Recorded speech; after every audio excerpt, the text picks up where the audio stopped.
Hello, and welcome to another 8-minute demo. I know it's been a while, but I figured I'd get one out here, and something that I had to do anyway in my environment. So let's talk about automated Hyper-V integration component upgrades with OIS and VMM. My name is Charles Joy. I'm a Senior Business Development Manager at Microsoft. If you're anything like me, you've upgraded your Windows Server 2008 machine to Service Pack 1. And with that comes some interesting changes for your Hyper-V and your VMs that are on that Hyper-V server. So what I have for you today is an automated way using Opalis and VMM to upgrade all the integration components on your virtual machines within the Hyper-V server. And you can see I have quite a few. Now, yes, I know it's very easy to just go in, open one of these up, and see, that's why I'd want to do it. So, I could log in, not use the mouse and all that, and then click through adding, it's very easy to insert the integration services disk there. But there's another way you could do it automatically from workflow using the VMM Integration Pack. And I'm going to show you that today. So, and remember, this is so we don't have to go and click or use the mouse and keyboard combination to, install stuff. So, all right, so let's jump right into it. You can see that I have the Hyper-V there. I ran a PowerShell script already to see I do have some machines that have been upgraded. You can see I've upgraded some of them. So it's these machines with 6.1, 7600, 16385 that I want to upgrade. And I'll run this once we're finished. But I did want to show you I do have some that are already upgraded and some that aren't, or the majority of them aren't. And what I'm going to do is show you how I'm going to accomplish this with Opalis and make sure I'm only upgrading the ones that need upgrading. So that should be kind of exciting. You can see here, let me just minimize this and minimize this. All right. We have my virtual machine manager for the same environment. You can see I have all these VMs. Now there's no indication in here what version there are of the integration services, but yes, you could also do a right click on each one of these and install virtual guest services. Now you'd have to shut it down, do this, and then turn it back on. And that's what we don't want to do. We don't want to do all those mouse clicks. Or if we're in Hyper-V Manager, we don't want to do all those keyboard hitting enter and whatnot. So what's the better way? Well, with orchestration. So let's take a look at that. Hop over to my Opalis virtual machine. All right, here we are. And I'm just going to navigate down to the workflow that I built yesterday. And we're going to take a look at it here. Now that we know that where we are, I'm just going to make the screen the workspace a little bit bigger, since we don't really care about anything but the workflow itself. Now, my best practice is to start a workflow out with a custom start object. No big deal there. It actually doesn't even take any parameters, but it's a good starting point. Then I'm going to get a list of my VMs. I'm just going to use the get VM object from the System Center Virtual Machine Manager Integration Pack, which is here. So if we open this guy up, I'm not even filtering anything. I just want to get everything. Now, one of the filter options, there are many filter options available, but one of them isn't the version of the integration services or integration components. So unfortunately, I would have used that, but I couldn't as it wasn't one of the properties exposed. No big deal. We have other ways to get that information. So then I'm going to get all the VMs, and I'm going to pass them through to a PowerShell script that I created, and I'll expand it out here for you. And it's essentially all it's doing is connecting to the machine itself and integrating the registry for the integration services version. Now I'm using a PS script session, much like I did in a previous blog post that I'll reference on this blog post so you get the idea, and I'll post the code. But essentially we're just executing remotely using WinRM to go ahead and execute this simple get item property command from the registry. And that will produce an IC version. We can take a look at the published data. IC version will be produced. From there, I'm going to use the compare values object just so I can make it clear in this demonstration what I'm doing. So if we open up this object, we're seeing that I'm getting the IC version from the PowerShell script, and then I'm comparing it against the current IC version, which I've stored as a variable. And this is just a best practice that I follow. And we can see the variables over here, even though it's kind of scrunched. There it is. You can see the current version is the 6.1.7601.17.5.14, the same that was in that PowerShell script that we saw earlier. So if we hop back to the workflow, you can see that based on the comparison result, we either go down the upgrade path or we just send an event saying that it is current.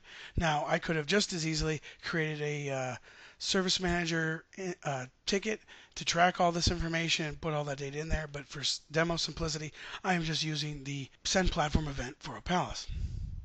So if we take a look at the links, it should be very clear that the comparison result is false, meaning that it is not current, so we need to upgrade it, or the comparison result is true, which means we're good to go and we don't need to install the next version. And I just put some information in here. We can see the results once we're finished running. Now, if we need to upgrade, there's a very simple process to upgrade these using the VMM Integration Pack. The first is shutting down the VM. So what I'm doing is I'm just passing the VM ID from the getVMs object. Another good reason to have that getVMs object in there, we could just dynamically pass the ID for any of the ones that pass the comparison check for the version. So only the ones that need to be upgraded will be passed through here. So I'm going to shut that machine down and we'll watch that live. I'm going to then use the update VM object, pass in the VM ID again for that field so we know which machine we want to upgrade, and then we're going to install virtualization guest services, which happens to be one of the optional properties in this list of optional properties. I set that to true and we're good to go there. And then after that's finished, I go ahead and start the VM back up, passing the ID again. Very simple. And because I want to make sure everything upgraded properly, I have another PowerShell script here. It's the same exact script that we used previously. You can see here passing in the computer name from the getVMs like we did before, and we're going to get the item property of the register key for the integration services version. This time it should be the newest version since we did the upgrade. I'm going to do another verification and see if it's current or not current. And this time we would want, if it's not current, to throw an error. Now again, we could cut a ticket and maybe someone could go look at it, but for this, I'm just creating a bunch of Opalis events with some information in them. And of course, if it's current again, we're going to do a was, is, and what the current version is, so we can look at that all at one time. Now that we've walked you through the workflow itself, let's actually run it through a test. I'm going to go ahead and for this test, I'm going to actually just do one machine so we could walk it through, because doing them all will take a while and that won't fit in an 8-minute demo. So let's go ahead and check this guy out. I'm going to go into the getVMs here and just add a specific VM. Oh, before I do that, I should figure out which one needs it. So let's go back in here, and it looks like, let's do the exchange one. Sounds good. All right. So we're going to go ahead and identify in VM name. We want exchange. Okay. Finish. And what this is going to do is pass the computer name to this guy over here, and then do the registry check. So we're just going to go ahead and hit the test console up for this so we can walk through it step by step. Make a little bit of room here. There we go. And we'll hit step over. Next. See here we did pass in exchange there. Going to hit next. Now it's going to use that PowerShell script to check the version. You can see that if I click on this guy, we can see computer name, and then see, oh, it went too quick, but the exchange server.